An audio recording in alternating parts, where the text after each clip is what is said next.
ஆயிரம் கண்ணுடைய ஐமகமாயி அலைவாயும் கடலோரோ அழுகின்ற திரிசூலி.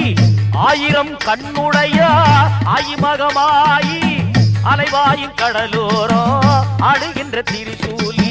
அடியிலே ஆசி தர அம்மாவும் விருப்பம் கொண்டா, அடியிலே ஆசி தர அம்மாவும் விருப்பம் கொண்டா.